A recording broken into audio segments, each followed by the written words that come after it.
At the request of learned counsel for the parties, the petition is taken up for final disposal. Stop. The public interest petition had to be filed in view of the internal disputes between the Postal Department and the Government of National Capital Territory of Delhi, which has resulted in revenue stamps disappearing from the market. Stop. In terms of the impugned order, the Department of Post withdraw the facility of sale of revenue stamps through post offices due to non-receipt of commission on account of sale revenue stamps from Delhi Treasury stock. Thus, no stamps are available, causing grave inconvenience to public at large. Stop. It has to be appreciated that revenue stamps have to be affixed for the receipts and other purposes, and commercial transactions are being affected on account of non-availability of revenue stamp stock.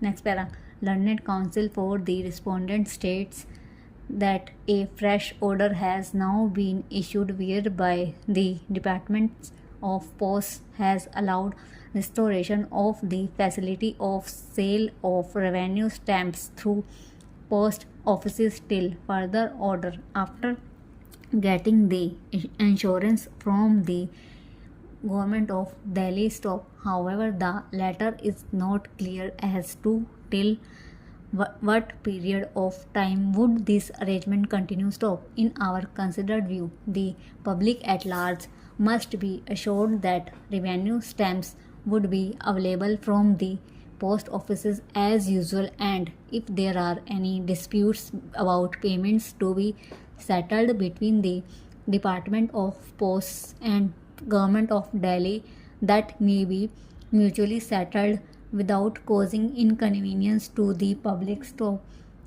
the department ought to have taken due care to settle the matter, and a situation ought not to have arisen resulting in the issuance of the impugned order. Next para.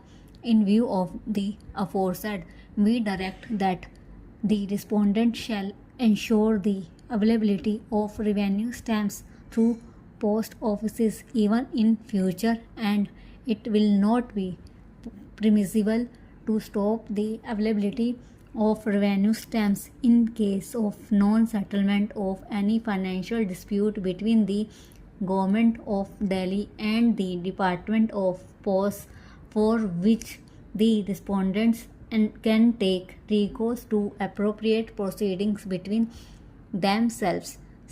Stop. The writ petition and the application is disposed of on the aforesaid terms, leaving the parties to bear their own costs. Stop. Liberty is also granted to revive the petition in case of any difficulty. Stop. The petition is filed by the petitioner aggrieved by order of Metropolitan Magistrate. In terms thereof, summons have been issued. Stop. It appears that the applicants, apprehending that they are likely to be arrested, approached the court by way of anticipatory bail, a copy of which is placed on record. Stop.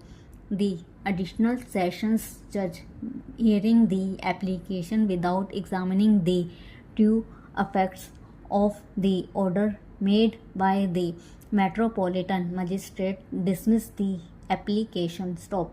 It may be noted that learned additional sessions judge has mentioned in the order that the accused persons have been summoned by the Court of Learned Metropolitan Magistrate. So, despite these facts, which were brought to the notice of the learned additional sessions judge, instead of directing the applicant to appear before the learned metropolitan magistrates in response to the summons, he dismissed application inter alia, stating that he was not inclined to grant the privilege of pre-arrest bail to the applicants. Stop.